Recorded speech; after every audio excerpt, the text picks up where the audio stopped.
لله الذي لا أحصي ثناء عليه وهو كما أثنى على نفسه.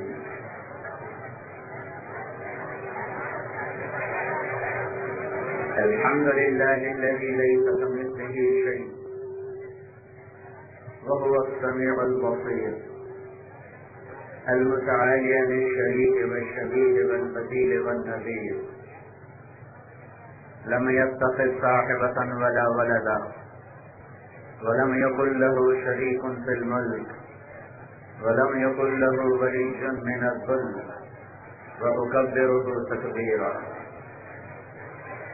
الحمد لله الذي كتب الآثار ونسخ الآجال والقلوب عنده مفضية والسر عنده علانية.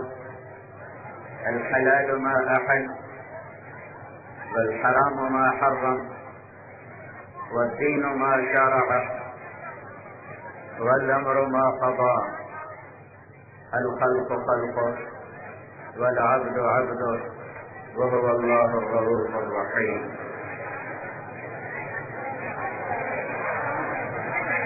وأشهد أن لا إله إلا الله وحده لا شريك له وأشهد أن سيدنا ومولانا محمدا عبده ورسوله أرسله بالحق بشيرا ونذيرا وداعيا إلى الله بإذنه وسراجا منيرا. صلى الله تعالى عليه وعلى آله وعلى أصحابه وبارك وسلم تسليما كثيرا كثيرا. أما بعد فأعوذ بالله من الشيطان الرجيم.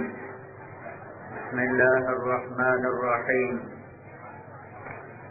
من عمل صالحا من ذكر أو أنثى وهو مؤمن فلنحيينه حياة طيبة ولنجزينهم أجرهم بأحسن ما كانوا يعملون. وقال تعالى: قل هذه سبيلي أدعو إلى الله على بصيرة أنا ومن اتبعني وسبحان الله وما أنا من المشركون. وقال النبي صلى الله تعالى عليه وسلم: إنكم لتموتون كما تنامون وتبعثون كما تستيقظون وتحاسبون بما تعملون ثم إنها لجنة أبدا أو لنار أبدا. وقال النبي صلى الله تعالى عليه وسلم: إن الله بعثني كافة للناس رحمة فهدوا عني. وقال النبي صلى الله تعالى عليه وسلم: ألا وإن الدنيا عرض حاضر يأكل منه البر والفاجر. ألا وإن الآخرة أجل صادق يقضي فيها ملك عادل قادر يحق الحق ويبطل الباطل. ألا وإن الخير كله بحظافيره في الجنة. ألا وإن الشر كله بحظافيره في النار. ألا فاعملوا وأنتم من الله على خبر واعلموا أنكم معروضون على أعمالكم فمن يعمل مثقال ذرة خيرا يره ومن يعمل مثقال ذرة شرا يره أو كما قال. آپ بھائی بیٹھ جائیں تو بہتر ہوگا، یہاں بہت شور ہو رہا ہے. میرے بھائی اور دوستو، اہل ایمان کا بہت بڑا مجمع ہے اور ہم مختلف مسائل کا شکار ہیں. ایک فرد کی زندگی بھی پریشان ہے اور ایک مجموعے کی زندگی بھی پریشان ہے.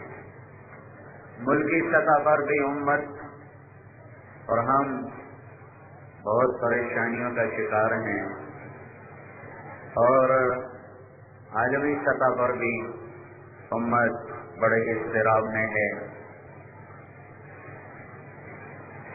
جو ظفر علی خان رحمۃ اللہ علیہ نے کہا تھا، خاصہ خاصان رسول وقت دعا ہے، امت پہ تیری آ کے عجب وقت پڑا ہے۔ وہ انہوں نے اپنے دور میں کہا تھا جب بہت پرامن بات تھی اور بہت اس سے بہتر حالات تھے، وہ آج کے دور میں ہوتے تو پتہ نہیں کیا شاعری کرتے اور کیا نوحے لکھتے، جو اس وقت امت جس کرب سے گزر رہی ہے۔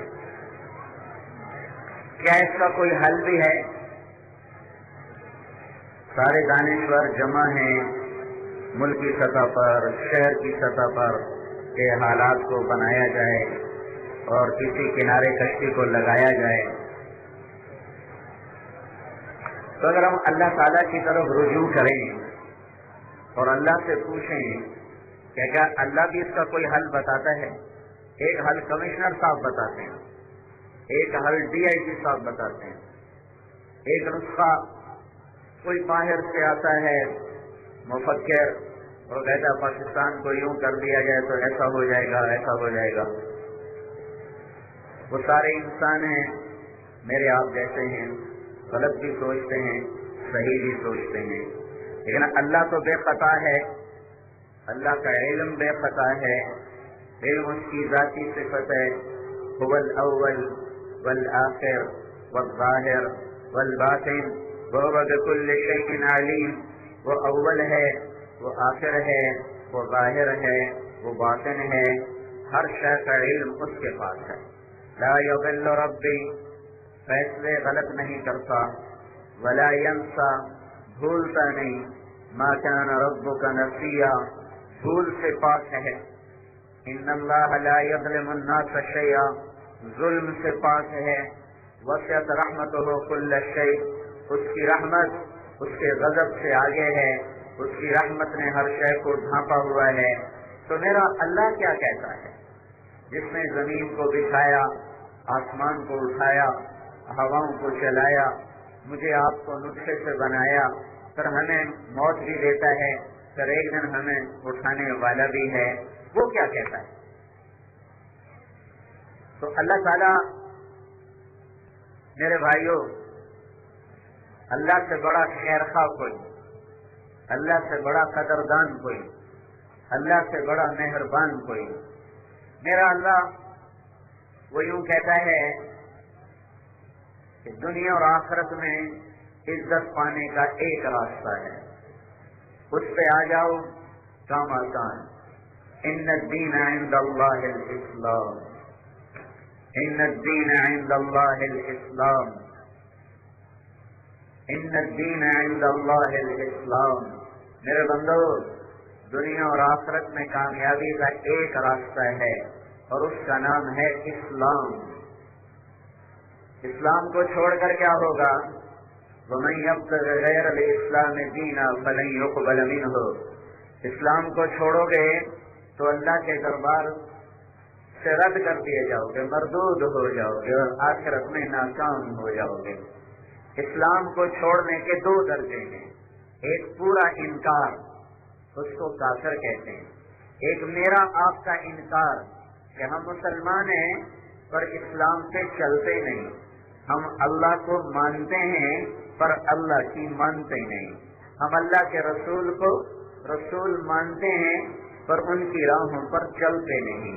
تو ہم کافر جیسے مجرم نہیں ہیں، ہم چھوٹے مجرم ہیں، وہ بڑے مجرم ہیں، اور اس کائنات میں ہوتا وہ ہے جو اللہ چاہتا ہے۔ تو اللہ کا ایک قانون ہے کہ کامیابی کا راستہ ایک ہے اور اس کا نام ہے اسلام۔ اسلام پہ میں نہیں چلوں گا تو کیا ہوگا؟ اللہ فوری نہیں پکڑتا کہ تم میرے دربار میں ناکام ہو اور موت کے بعد تم پکڑے جاؤ گے، یہاں کچھ نہیں کہتا، موت کے بعد تم پکڑے جاؤ گے۔ اسلام کے نہ ماننے کے دو درجے ہو گئے، ایک کافر، اس نے کلی انکار کر دیا، ایک مسلمان جو کچھ اللہ کی مانتا ہے اور باقی ساری اپنی مانتا ہے، کلمہ پڑھتا ہے، اس سے وہ مسلمان ہو چکا ہے، لیکن کلمے کے مطابق اس کی زندگی نہیں۔ اللہ کا دستور، کامیابی کا راستہ اسلام ہے۔ دنیا اور آخرت کی مکمل کامیابی۔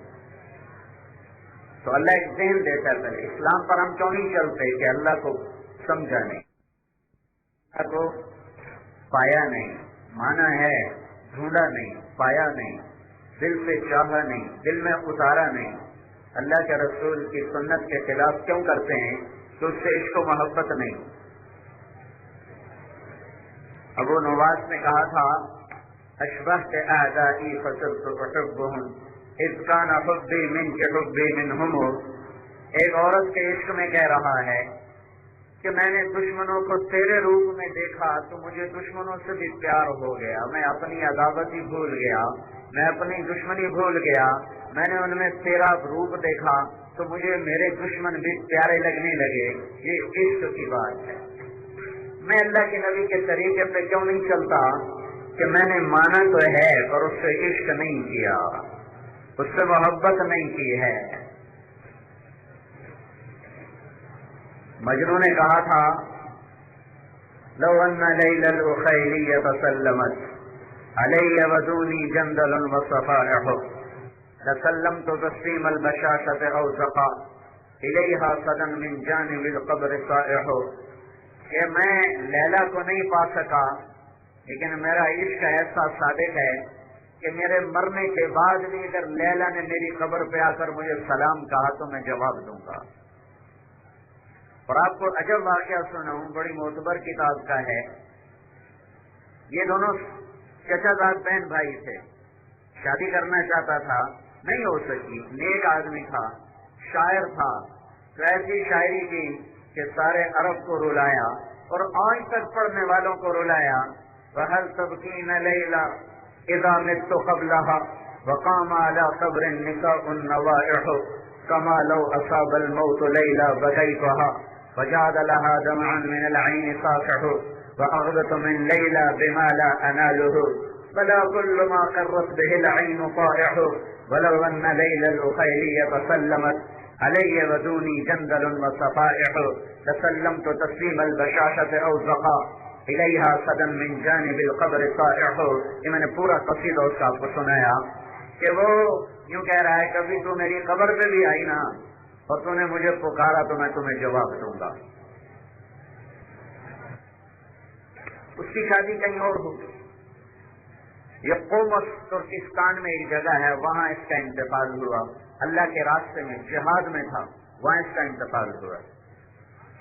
تو لیلا کو ایک سفر تھا ترکستان کا، وہ اپنے خامن کے ساتھ قومس پہنچی تو اسے پتا چلا یہاں مجنوں کی قبر ہے، وہ اس کی قبر پہ پہنچ گئی تو اپنے خامن سے کہنے لگی یہ ہے، اس کا نام تھا توبہ، نام توبہ تھا، توبہ بن سلمہ، مجنوں سے مشہور ہے، نام تھا توبہ، اور اخیلی قبیلے کا تھا یہ قبیلہ،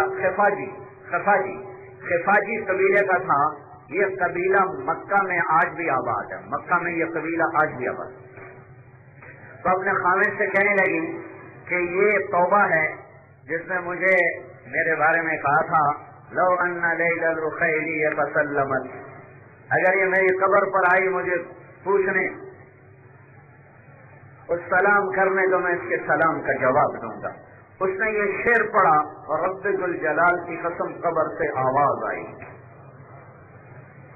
اور لیلا خوف سے گری اور مر گئی، اونٹ سے گری اور مر گئی، اور اس کے برابر میں اس کی قبر بنی، دنیا میں تو اسے نہ پا سکا اور قبر اس کے برابر بنی۔ یہ ایک عورت کے ساتھ عشق ہے، عورت کے ساتھ۔ مجھے نہیں پتا یہ واقعہ اپنی صداقت میں کس حد تک سچا ہے، کتاب معتبر ہے، لہٰذا میرے اوپر الزام نہ دیا جائے۔ میں یہاں بیٹھا ہوں اور بہت بڑا مجمع ہے، میں غیر ذمہ دار بات بھی نہیں کر سکتا، نہ کسی کچی کتاب کا میں حوالہ دے سکتا ہوں کہ نوائے وقت میں لکھا تھا اور خبر رنگ ڈائجسٹ میں لکھا تھا۔ یہ حیات الحیوان بہت معتبر کتاب ہے جس سے میں یہ آپ کو بات نقل کر رہا ہوں۔ بات تو میرا مضمون اور تھا، میں نے پورا قصہ سنا دیا کہ آج کا مسلمان اللہ کے نبی کے طریقے پر کیوں نہیں ہے، اسے غیروں کے طریقے کیوں اچھے لگتے ہیں، اس کے دل میں وہ حب اور عشق نہیں ہے، اس سے وہ محبت نہیں ہے، اس سے وہ تعلق نہیں ہے، جس کی وجہ سے مانتا ہے پر چلتا نہیں ہے۔ ان کے لیے 12 دن یاد کرنے کے رکھے ہوئے ربیع الاول کے بس، پھر 12 دن کے بعد وہ وہی ہے جو پہلے تھا.